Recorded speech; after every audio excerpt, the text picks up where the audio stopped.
Bienvenue dans Réponse de meuf. Dans ce podcast, 3 meufs répondent à la question d'un mec. C'est cash, c'est sans fioriture, c'est frais et c'est souvent marrant. Si tu veux participer, soit en posant une question, soit en répondant à des questions, tu peux nous contacter via le formulaire dont le lien est disponible en description ou par mail sur réponse2@gmail.com. Si tu aimes ce podcast, le meilleur moyen de le soutenir, c'est de le partager autour de toi ou de laisser des commentaires. Et maintenant, la question. Alors la question d'aujourd'hui, c'est quelles sont vos techniques pour ne pas coucher avec un mec qui vous plaît ? Je peux commencer ? Je t'en prie. Vas-y. Alors, la première technique qu'on est nombreux à avoir fait, je pense, c'est de ne pas s'épiler, parce que les filles qui ne sont pas épilées et qui s'épilent habituellement se sentent pas au top de leur féminité et de leur sexiness, machin. Et donc, elles se briment toutes seules de « je suis pas épilée, c'est la première fois peut-être qu'on va faire l'amour et je veux être au top, donc je me brime toute seule ». C'est une espèce de camisole. Tu crois que ça va refroidir le mec ? Mais non, on sait que le mec, il en a rien à péter. Mais nous, on se dit non, je veux que cette fois-là, elle soit importante. Et donc, je m'épile pas. L'autre technique que C'est de l'auto-persuasion, en fait. Tu Oui, te dis, voilà, puisque je ne m'épile pas comme ça, je serai pas assez à l'aise pour pouvoir aller au bout. Alors attention, parce que des fois, le désir est tellement fort que des fois, il y a le petit diable dans la tête qui dit « tu t'en fous, vas-y ». Et donc, la technique, alors celle-là, elle est quasiment infaillible, c'est de faire le date pendant que tu as tes règles. On a les mains levées là-bas. Alors, je sais qu'il y a des filles comme moi qui sont à l'aise pour baiser pendant leurs règles, il n'y a pas de souci, mais on se dit souvent, si c'est la première fois, on aimerait qu'ils puissent éventuellement nous toucher, nous caresser, nous faire un cuni, faire plein de choses. Et là, la salle de jeu est un peu pas totalement fermée, pas totalement ouverte. Donc, rendez-vous pendant les règles, tu vas te brimer toute seule, meuf. Ok. Parce qu'il y a un truc pour l'épilation à contourner, c'est juste de dire je te préviens, je suis pas épilé, de voir la réaction et du coup tu. Et la plupart des mecs, il y en a très peu qui vont dire t'es pas épilé, salut. Il y en a très peu. Ah ouais, ils vont dire c'est pas grave. Bah oui, la plupart ils disent. Pour moi, c'est pas grave. Hein. Ah bah oui. Ah ouais. On connaît toi ? Ah toi aussi. Tu connais des mecs qui disent ah non t'es pas épilé, je suis désolé. Bah écoute une prochaine fois, ça n'existe pas.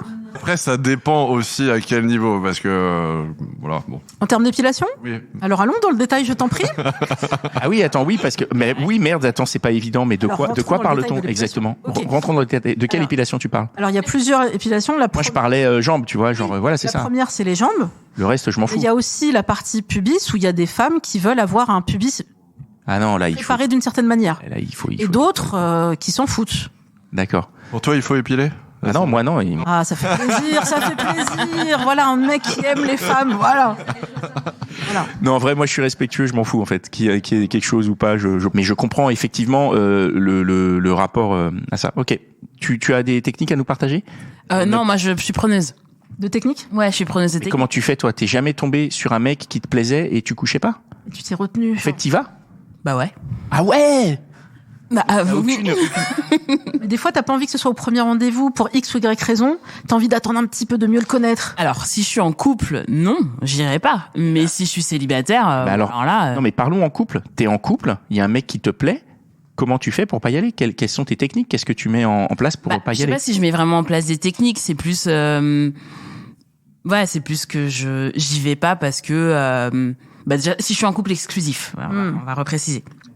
Mais si je suis en couple exclusif, en fait, ma conviction, ma parole est plus forte que, entre guillemets, mon envie. Et donc, je veux dire, il y a même pas de sujet, en fait. Ah ouais, même Jason Momoa, il passe, c'est pas grave. Non, ça, on négocie voilà. toujours des jokers. Comme d'hab. Il y a toujours sa petite liste de jokers, et une fois que c'est sur la liste, c'est sur la liste. C'est pas trompé, d'accord? D'accord. Bon, il est dans la liste. Écoute, ça tombe bien, il arrive là. Ça tombe bien, je suis épilée. Est-ce que toi, tu arrives à ne pas j'avais coucher avec des mecs qui te plaisent? Donc, je l'ai appliqué la dernière fois que je suis sortie avec quelqu'un et ça a très bien marché. C'est qu'un ami m'avait expliqué, c'est la règle des 3 fois, en fait. En France, ça marche comme ça. Il faut pas coucher avec un mec avant 3 dates. Parce que si tu cherches une relation sérieuse, donc du coup, j'ai compté, 1, 2, 3, et après j'ai couché avec. Mais si c'était à refaire, maintenant, si je devais chercher un autre copain avec qui sortir pour une relation sérieuse, etc., je crois que je repousserais même à 2 semaines ou 3 semaines. Alors, mais comment tu fais alors pendant faut être ce temps? psychologiquement fort. Oui, mais non, mais dis-nous, c'est quoi tes trucs pour être psychologiquement fort? C'est-à-dire que là, ce que tu es en train de dire, c'est que pendant 2 semaines, 3 semaines, le mec te plaît, Oui. et t'y vas pas, quoi. Bah oui, bah Et tu tu fais dis, comment, c'est je quoi dois rentrer, je sais pas, juste t'y vas pas. Bah, tu penses à ton sextoy le soir qui t'attend. Et comment tu fais mentalement pour te dire, je sais pas, le truc, il est là, il te Je veux plaît? vraiment un copain, je veux quelqu'un de sérieux, pas un charreau, etc. Du coup, j'attends 3 fois. Tu lui dis ça directement? Et apparemment, le fait de faire attendre, quand même, tu peux percevoir certains signes. Aussi, ça te permet de garder l'esprit, enfin la tête froide et voir si la personne, elle te plaît vraiment ou non. Voilà. Donc, je trouve que c'est utile. Après, je te Donc rejoins. l'attente. Vas-y. Je te rejoins parce qu'il y a un livre que m'a fait découvrir une amie. Alors le nom est hyper farfelu. Ça s'appelle La Foufoune Cosmique. Et dans le résumé de ce livre, ils expliquent qu'en gros, c'est vrai que le sexe fait naître à part entière une relation. Dans le sens où plus on attend, ça fait les hormones sont là, sont décuplées, etc. Et plus longtemps on passe à l'acte, on va dire 3 ou 4 mois plus tard, plus la relation se fera, bizarrement. Donc Alors j'ai un contre-exemple. 3 ou 4 mois. Ouais, moi aussi. Et on a le droit d'aller ken ailleurs pendant ces 3 ou 4 mois ou pas? apparemment non, selon le bouquin. Si tu veux. Bah, après, on peut avoir des contre-exemples dans le sens où on a tout essayé, je pense, d'attendre et de se dire bon bah j'ai attendu, j'ai fait comme on m'a dit et donc normalement ça devrait bien se passer. Et moi j'ai attendu, je sais plus combien de rendez-vous, au moins 4 ou 5. Je me suis dit comme ça, je vais au-dessus des 3, je suis au top. Et c'était nul. Sexuellement, c'était une catastrophe. Et là, j'ai repensé à mon truc de mais tu t'es fermé à d'autres personnes, tu t'es concentré sur cette personne-là pendant autant de temps, alors que si tu avais juste répondu à ton instinct, vous l'auriez fait assez rapidement, tu aurais constaté que c'était mauvais et tu n'aurais pas perdu 4-5 semaines à attendre. Je vois. Tu vois. Donc je suis dans ma logique de rentabilité. Après, c'est Là, 50-50. C'est que tu sais jamais. pas sous sa casse. Voilà. Mais du coup, peut-être aussi, ça dépend du rapport à la sexualité, à l'intimité qu'on entretient tous avec nous-mêmes et avec les autres. Et moi, je sais que si sur ce terrain-là, on n'arrive pas à se trouver, nos corps ne parlent pas, je sais que ça ne marchera pas. Je vais peut-être laisser une deuxième chance, parce que des fois, la timidité, machin. Deuxième chance, c'est pourri. Allez, c'est bon. Tose, salut. Et après, j'ai peut-être eu de la chance, mais en termes de proportionnalité de toute ma vie, je suis rarement tombée aussi sur des cas où c'était vraiment nul le sexe.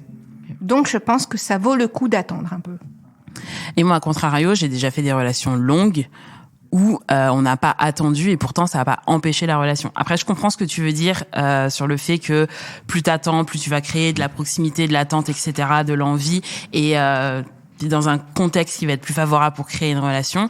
Mais, enfin, pour moi, les deux existent et c'est ok en fait. Moi je me dis, si je suis face à une personne qui me plaît. Et que j'ai envie de la connaître et que j'ai envie d'aller la découvrir. Et pour moi aussi, le sexe est très important et donc c'est aussi pour ça que je valide la case assez rapidement.